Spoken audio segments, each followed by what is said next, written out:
সুস্বাদু আমরা, ইলিশ আর ধান নদী খালের দেশ আমাদের এই বরিশাল। কিন্তু আপনারা কি জানেন বরিশালের ৬টি জেলার নামের পেছনে লুকিয়ে আছে চমৎকার সব ইতিহাস? কেনই বা এই জায়গাগুলোর নাম এমন হলো? আজকের ভিডিওতে আমরা জানব বরিশাল বিভাগের জেলাগুলোর নামকরণের সেই রোমাঞ্চকর ইতিহাস। চলুন তাহলে আর দেরি না করে মূল ভিডিওটি শুরু করা যাক।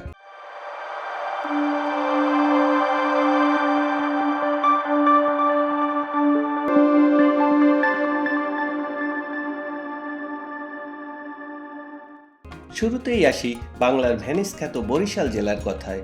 বরিশাল নামের উৎপত্তি নিয়ে অনেক মতভেদ আছে। সবচেয়ে জনপ্রিয় এবং গ্রহণযোগ্য মতবাদটি হলো এককালে এই অঞ্চলে প্রচুর পরিমাণে বড় বড় শালের গাছ জন্মাতো। বড় বড় এই শালের বন থেকেই কালক্রমে বরিশাল নামের উৎপত্তি হয়েছে বলে অনেক ইতিহাসবিদ মনে করেন। কারো কারো মতে পর্তুগিজ শব্দ বেরি ও শেল থেকে বরিশাল নামের উৎপত্তি হয়েছে। পর্তুগিজ জলদস্যুদের এই অঞ্চলে আসা যাওয়া ছিল। পর্তুগিজ ভাষায় বেরি ও শেল শব্দ দুটি যুক্ত হয়ে বরিশাল হতে পারে। বেরি অর্থ এলাকা বা ক্ষুদ্র দ্বীপ এবং শেল অর্থ চওড়া বা প্রশস্ত। অনেকে মনে করেন এই শব্দ দুটির সমন্বয়ে বরিশাল নামটি এসেছে। অনেক ইতিহাসবিদ মনে করেন ব্রিটিশ আমলে এই এলাকার বড় বড় শস্যের গোলা বা শালের গুদামের কারণে ইংরেজরা একে বরিশাল বলতো। পরবর্তীতে উচ্চারণের বিবর্তনে তা বরিশাল নামে পরিচিতি পায়। একটি জনশ্রুতি আছে যে জনৈক ইংরেজ লর্ড বরিশালের নাম অনুসারে এই জেলার নামকরণ করা হয়েছে, তবে ঐতিহাসিক নথিপত্রে এর সপক্ষে জোরালো কোনো প্রমাণ পাওয়া যায় না। নামকরণের ইতিহাস ছাড়াও বরিশালের কিছু ঐতিহাসিক তকমা রয়েছে যা এই জেলাকে অনন্য করে তুলেছে। অসংখ্য নদ নদী এবং খালের কারণে বরিশালকে বাংলার ভেনিস বলা হয়। উর্বর পলিমাটির কারণে প্রচুর ধান উৎপাদিত হতো বলে একে একসময় বাংলার শস্য ভাণ্ডার বলা হতো। এবার চলুন দ্বীপাঞ্চল ভোলা জেলা সম্পর্কে জেনে নেই। ভোলা নামকরণের পেছনে সবচেয়ে জনপ্রিয় ও বহুল প্রচলিত ইতিহাসটি হল ভোলাগাজী পাটনি নামক একজন বৃদ্ধ মাঝির কাহিনী। বর্তমান ভোলা শহরের ভেতর দিয়ে বয়ে চলা বেতুয়া খালটি একসময় বেশ প্রশস্ত নদী ছিল। সেই নদী পারাপারের জন্য একজন বৃদ্ধ মাঝি ছিলেন যার নাম ছিল ভোলাগাজী পাটনি। তিনি অত্যন্ত পরোপকারী এবং ধর্মপ্রাণ ব্যক্তি হিসেবে পরিচিত ছিলেন। লোকমুখে প্রচলিত যে এই বৃদ্ধ মাঝির নাম অনুসারেই পরবর্তীকালে এই অঞ্চলের নাম রাখা হয় ভোলা। বর্তমান ভোলার যোগীর ঘোল নামক স্থানে তার আস্তানা ছিল বলে ধারণা করা হয়। ভোলার প্রাচীন নাম ছিল দক্ষিণ শাহবাজপুর। সম্রাট আকবরের সেনাপতি শাহবাজ খানের নাম অনুসারে এই নামকরণ করা হয়েছিল। ভোলা বাংলাদেশের একমাত্র দ্বীপ জেলা এবং একে প্রকৃতির সৌন্দর্যের কারণে কুইন আইল্যান্ড অব বাংলাদেশ বলা হয়। পলি জমে জেগে ওঠা এই দ্বীপটির উত্তরে মেঘনা, পশ্চিমে তেঁতুলিয়া নদী এবং দক্ষিণে বঙ্গোপসাগর অবস্থিত। এবারে জানব সাগরের কোল ঘেঁষে দাঁড়িয়ে থাকা পটুয়াখালী জেলার নামকরণ সম্পর্কে। পটুয়াখালী জেলার নামকরণের ইতিহাস বেশ বৈচিত্র্যময় এবং মজার। এই নামের উৎপত্তি নিয়ে মূলত তিনটি প্রধান জনশ্রুতি বা মতবাদ প্রচলিত রয়েছে। ঐতিহাসিকদের মতে এক সময় এই অঞ্চলে পটুয়া নামক এক ধরনের ভাসমান ক্ষুদ্র নৃগোষ্ঠী বা আদিবাসী বসবাস করত। তারা মূলত মৃৎশিল্প এবং কাপড়ের ওপর ছবি আঁকায় পারদর্শী ছিল। এই পটুয়ারা যেখানে বসবাস করত তার পাশ দিয়ে একটি প্রশস্ত খাল প্রবাহিত হতো। এই পটুয়া এবং খাল এই দু শব্দের সমন্বয়ে এলাকাটি পটুয়াখালী নামে পরিচিতি পায়। অন্য একটি মতানুসারে সপ্তদশ শতাব্দীতে এই অঞ্চলে পর্তুগিজ জলদস্যু এবং আরাকানি মগ দস্যুদের প্রচণ্ড উপদ্রব ছিল। স্থানীয়ভাবে দস্যুদের নৌকা বা আক্রমণের ধরনকে নির্দেশ করতে গিয়ে পটুয়া শব্দটি ব্যবহৃত হতো। দস্যুরা যে খাল দিয়ে এসে লোকালয়ে আক্রমণ চালাতো সেই খালটি পটুয়াখালী নামে পরিচিত হয়ে ওঠে। কেউ কেউ মনে করেন বর্তমানে পটুয়াখালী শহরের মধ্য দিয়ে প্রবাহিত খালটি প্রাচীনকালে অনেক বড় ছিল।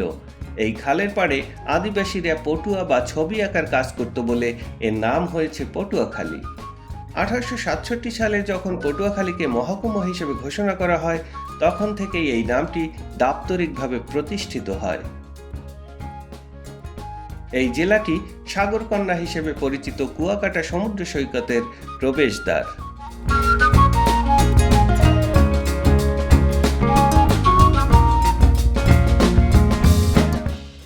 ফিরোজপুর জেলার নামকরণের ইতিহাস নিয়ে বেশ কিছু আকর্ষণীয় লোককথা ও ঐতিহাসিক মতবাদ প্রচলিত রয়েছে। ফিরোজপুর নামটি মূলত ফিরোজপুর শব্দের বিবর্তিত রূপ বলে ধারণা করা হয়। এর নামকরণের পেছনে দুটি মতবাদ সবচেয়ে বেশি আলোচিত।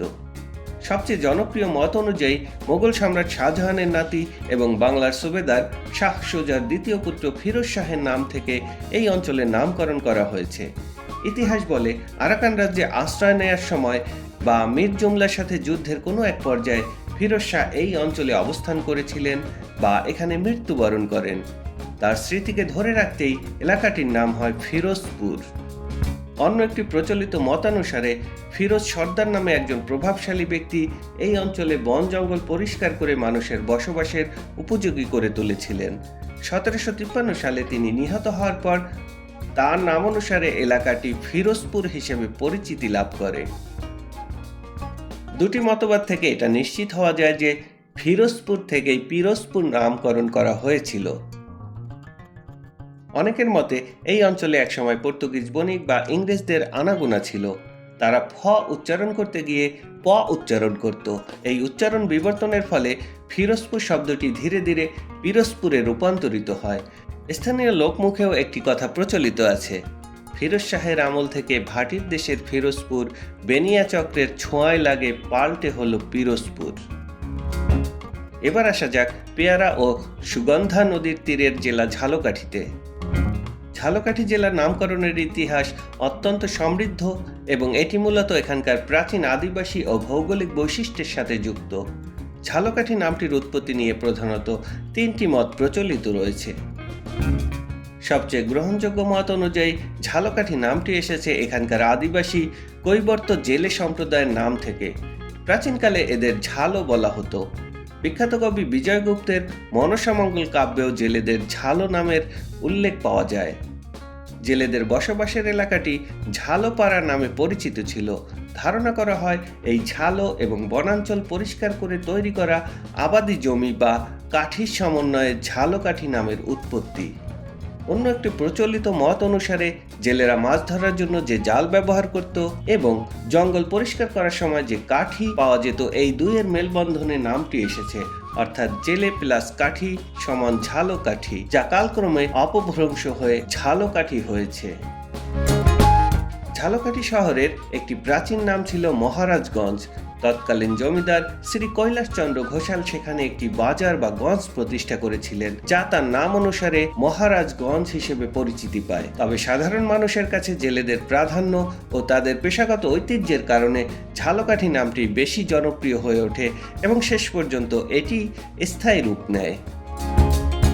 বিশ্বরূপ সেনের একটি তাম্রলিপিতে ঝালকাঠি ও নৈকাঠি নামের উল্লেখ পাওয়া যায়। ব্রিটিশ আমলে ব্যবসা বাণিজ্যের উন্নতির কারণে ঝালকাঠিকে দ্বিতীয় কলকাতা বলা হতো। সবশেষে আমরা জানব দক্ষিণ উপকূলের জেলা বরগুনা সম্পর্কে।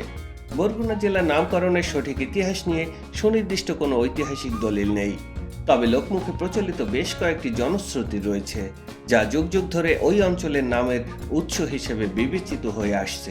বরগুনা নামের উৎপত্তি নিয়ে প্রধান চারটি মতবাদ রয়েছে। সবচেয়ে প্রচলিত মতানুসারে উত্তরাঞ্চলের কাঠ ব্যবসায়ী একসময় এই অঞ্চলে কাঠ সংগ্রহ করতে আসতেন। ফেরার পথে তাদের নৌকা নিয়ে খরস্রোতা খাগদর নদী অতিক্রম করতে হতো। জোয়ারের অনুকূল প্রবাহকে স্থানীয় ভাষায় বলা হতো গোন। ব্যবসায়ীরা এই খরস্রোতা নদী পার হওয়ার জন্য বড় ধরনের জোয়ার বা বড় গোনের জন্য অপেক্ষা করতেন। সেই বড় গোন থেকেই কালক্রমে জায়গাটির নাম বরগুনা হয়েছে বলে ধারণা করা হয়। অনেকের মতে খাগদন নদীর তীব্র স্রোতের বিপরীতে নৌকা চালাতে মাঝিদের দড়ি বা গুণ টানতে হতো। দীর্ঘ পথ জুড়ে গুণ টেনে নৌকা অতিক্রম করতে হতো বলে এই স্থানটি বরগুনা নামে পরিচিতি পায়।